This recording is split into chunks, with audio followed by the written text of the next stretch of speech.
Faridabad news का और voice of Faridabad का।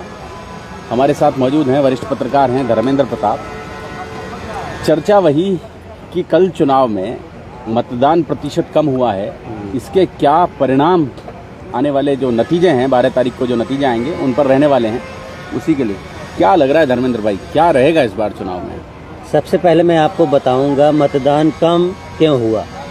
बड़ी शर्मनाक बात है अपने फरीदाबाद के लिए। करीब 40% मतदान हुआ, लोग निकले ही नहीं हो सकता है करते। 1-2% और हो जाए, तो सिर्फ 40% मतदान हुआ है, तो फरीदाबाद के लिए बहुत शर्मनाक बात है। अब मैं आपको बताता हूँ मतदान कम क्यों हुआ।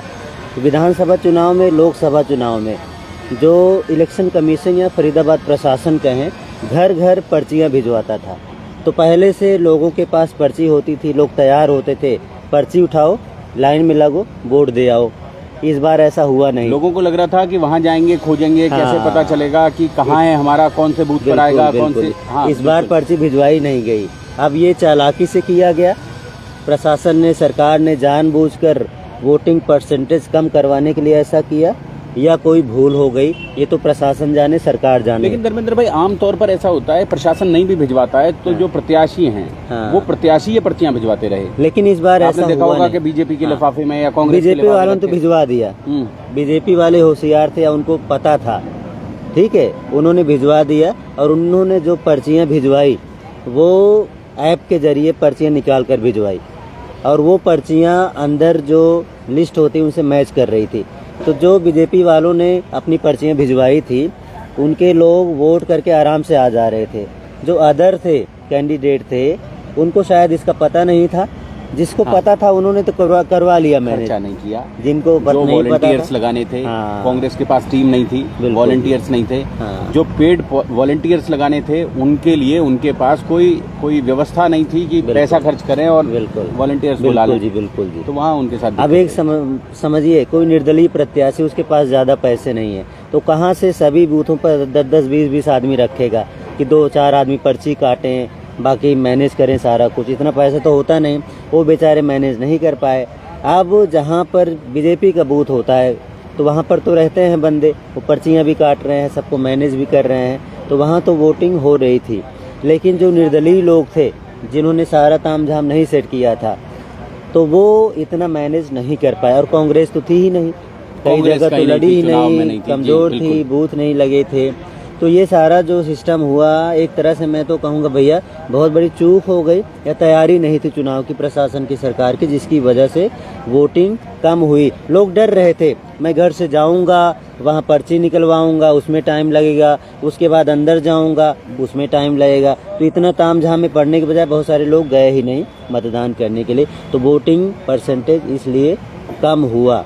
कहीं ऐसा भी था कि लोगों के मन में एक भाव था कि ये जो नगर निगम चुनाव है इसके नतीजे लगभग पता हैं।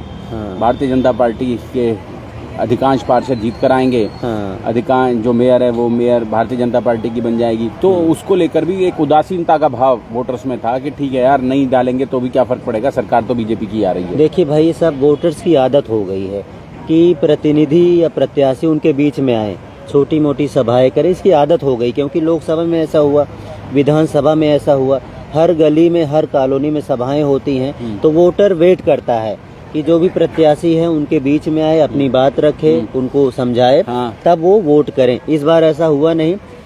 देखिए बीजेपी वाले तो पहुंच गए होंगे, मुझे लगता है कि कोई वोट मांगने तो आया ही नहीं। बिल्कुल जी, बिल्कुल जी। हम क्यों देकर आए, जब कोई लोग कहते हैं भैया हमारे पास तो कोई आया ही नहीं। चलो बीजेपी वाले तो पहुंच ही जाते हैं, क्योंकि उनका तो नेटवर्क बढ़िया है। जो निर्दलीय बहुत सारे लोग थे, और कांग्रेस तो थी ही नहीं मार्केट में, ये लोग पहुंचे ही नहीं। तो लोग तो बहुत सारे निर्दलीय जो या तो भाजपा से या कांग्रेस से जो बागी होकर लड़े थे, जो मजबूत है भैया, थे, वो पहुंचे हैं। देखो उनको चुनाव लड़ना आता है। जो जैसे दीपक चौधरी हैं, दीपक यादव हैं, राम कुमार, वासुदेव अरोड़ा हो गया, डालचंद सारन का परिवार हो गया, उधर जो है आप एनआईटी क्षेत्र में लो, अच्छी खासी बात शर्मा का भी वहाँ ठीक था। हाँ, उधर बढ़िया है। तिगांव की बात कर रहे हैं, तिगांव विधानसभा में अधिकतर टक्कर है, आप देख रहे होंगे। जो उन्हीं से टूटकर, बीजेपी से टूटकर निर्दलीय लड़ रहे हैं। तो पहले पार्षद रहे हैं, उनको पता है चुनाव कैसे लड़ा जाता है, जनता के बीच में कैसे पहुंचा जाता है।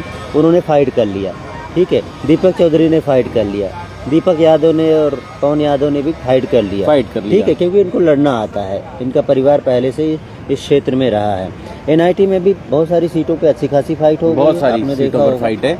तो जो लड़ना जानता है उसने तो कर लिया, ठीक है, और जो नहीं जानता है वहाँ पर वोटिंग आदेश यादव की टीम भी अच्छा काम कर रही है। हाँ, उन्होंने भी फाइट किया है, उनको भी पता है कैसे चुनाव लड़ा तो बीजेपी का ही था ना। हाँ, जो भी चीजें हैं बीजेपी से जो टूट कर लड़ा है उसने फाइट दी है, टक्कर दी है। वार्ड 5 में ऋषि ने भी, कांग्रेस के लोग भी जो कांग्रेस के टिकट पर चुनाव नहीं लड़ना चाहते थे, जिन्हें ये लग रहा था कि कहीं कांग्रेस के टिकट से हमारी कुछ वोटें, लोगों की जो नाराजगी है वो ना पैदा हो जाए, तो उन लोगों के साथ भी थोड़ी सी दिक्कत रही। बहुत सारे जो कांग्रेस के भी तो वोटर है ना, लोकसभा में आपने देखा होगा कितनी वोटिंग हुई, विधानसभा में भी अच्छी खासी वोटिंग हुई, तो कांग्रेस के भी वोटर हैं। अब जब कांग्रेस का प्रत्याशी ही कमजोर है, उनके बूथ ही कहीं नहीं लग रहे हैं, कोई प्रचार ही नहीं कर रहा है, वो बीजेपी को वोट तो देंगे नहीं, तो अपने घर में बैठ गए। भाई बीजेपी को तो वोट देंगे नहीं, और कोई मजबूत प्रत्याशी नहीं है, निकले नहीं, लगा टाइम वेस्ट है वोट डालना, जीतेगा तो है नहीं हमारा प्रत्याशी। इस वजह से वोटिंग परसेंटेज कम हुआ। अगर वहाँ पर लोग गए होते, जनता को कन्विंस किया होता कि भैया आपको आना है वोटिंग करने, मतदान करने, तो हो सकता है लोग और निकलते। और जो पर्ची नहीं भिजवाई गई, ये तो सबसे बड़ा फेलियर है प्रशासन का। पर्ची घर घर भिजवाई जाती है, जब लोकसभा में भेज सकते हो, विधानसभा में भेज सकते हो। इस चुनाव को लेकर लोगों में इसलिए भी उदासीनता का भाव था क्योंकि पहले तो ये आया कि 2 तारीख को वोटिंग होगी, 12 तारीख को इसके नतीजे आएंगे। तो ये जो 10 दिन का था, लोग समझ नहीं पाए कि क्यों इलेक्शन कमीशन ने 10 दिन का समय मांगा है ये काउंटिंग करने के लिए। एक चीज मैं आपको और बताता हूँ, आपने ध्यान हो सकता है ना दिया हो, जहाँ जहाँ अच्छे निर्दलीय टक्कर देने वाले थे वहाँ पर वोटिंग ज़्यादा हुई है। उदाहरण के लिए मैं आपको बताता हूँ, वार्ड नंबर 9 में जहाँ पर डालचंद सारन मजबूत हैं, नंबर 1 पर चल रहे हैं, वहाँ 50% वोटिंग हुई है, जबकि एवरेज 40% हुई है। वार्ड नंबर 44 में वहाँ पर यशपाल यादव आगे चल रहा है, लड़का जो गिरिराज यादव का लड़का है, चंदावली के सरपंच, वहाँ पर 65% वोटिंग हुई है। 5 बूथ थे, सब पर दबाकर वोटिंग हुई। तो जो गांव वाले थे वो तो फुल वोटिंग करते हैं, पहले भी आपने देखा होगा। शहर में वोटिंग करने कम निकलते। इसी तरह जहाँ जहाँ फाइट हुई है, जो निर्दलीय लड़ रहे थे, जिनको चुनाव लड़ना आता है, तो उन्होंने अपने लोगों को वोट करने के लिए बहुत ज्यादा तैयार कर रखा था पहले से। वार्ड नंबर 24 में वोटिंग हुई है, अच्छी वोटिंग हुई है, अच्छी वोटिंग की, एवरेज से ज्यादा वोटिंग है। जहाँ बीजेपी जीत रही थी एक तरफा, तो वहाँ वोटिंग कम हुई है, क्योंकि कांग्रेस वाले थे नहीं और पब्लिक को लगा यहाँ तो जीत ही रही है, तो वोटिंग करने कम निकले हैं, वोटिंग करने के लिए कम निकले। और इससे भी बड़ी बात जो इस पूरे चुनाव में देखने को मिली कि कांग्रेस के जो प्रत्याशी थे, मजबूत प्रत्याशी थे, वो डर रहे थे कांग्रेस का टिकट लेने से। बिल्कुल। और इसीलिए वो निर्दलीय होकर चुनाव लड़े हैं। जो कांग्रेस वाले आवाज नहीं आ रही है, कम आ रही है, कम आवाज आ रही है। कोई बात नहीं, कोई बात ऐसे कर लेते हैं जी। हाँ, जो दीपक चौधरी हैं, पहले कांग्रेस में थे, पहले तो निर्दलीय जीते थे पिछली बार कांग्रेस में गए। इस बार उनको लगा कांग्रेस में रहूंगा तो नुकसान होगा, तो उन्होंने निर्दलीय चुनाव लड़ने का फैसला किया। और इसी वजह से जनता, हो सकता है कांग्रेस की वजह से उनसे टूट रही हो, तो वापस उनके साथ जुड़ गई, पब्लिक वापस उनके साथ जुड़ी है और अच्छा फाइट उन्होंने चुनाव में किया, अच्छा फाइट दिया है चुनाव में। बिल्कुल। और धर्मेंद्र भाई, इसमें एक और चीज़ भी लगती है कि ऐसा नहीं है कि अगर मजबूती से चुनाव लड़ा जाता तो भाजपा को यहाँ टक्कर नहीं दी जा सकती थी, लेकिन मैं कह रहा हूँ कांग्रेस ने सौरभ भाई, मैं कह रहा हूँ अगर कोई निर्दलीय अच्छा प्रत्याशी मेयर के लिए चुनाव लड़ता ना, वो जीत भी सकता था। बिल्कुल ठीक बात। कोई आया ही नहीं डर के मारे, किसी ने हिम्मत ही नहीं की, अगर हिम्मत करता तो जीत भी सकता था। ये डरा दिया गया था कि इसमें बहुत सारा पैसा खर्च होना है, बहुत पैसा लगेगा, बहुत बड़ी टीम चाहिए, तो इसलिए बहुत सारे लोगों ने हिम्मत नहीं जुटाई, हिम्मत नहीं की, नहीं तो अच्छी फाइट देते मेयर के लिए। फाइट नहीं हो पाई मेयर के लिए, हालांकि बहुत सारी जगह फाइट हुई है निर्दलीय और भाजपा के बीच में। और जैसे कैलाश बैसला कांग्रेस का सिंबल था, हाँ कांग्रेस का सिंबल था, फिर भी उन्होंने अच्छी फाइट दी। वार्ड नंबर 1 में मुकेश जाकर लड़ रहे थे, बीजेपी और कांग्रेस के सिंबल पर। वहाँ भी एक अच्छी फाइट देखने को मिलेगी, वहाँ भी अच्छा जो है रिजल्ट बढ़िया मिलेगा। बिल्कुल।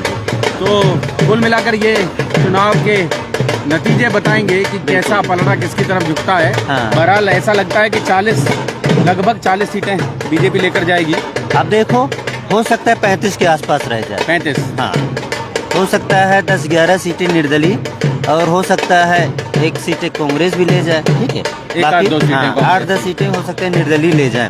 देखो फाइट तो है, फाइट है, लेकिन असली रिजल्ट क्या आएगा ये तो 12 तारीख को पता चलेगा। ठीक है, जोड़ेंगे आपको शहर की ऐसी ही और महत्वपूर्ण राजनीतिक चर्चाओं के साथ। बहुत बहुत धन्यवाद। धन्यवाद, नमस्कार।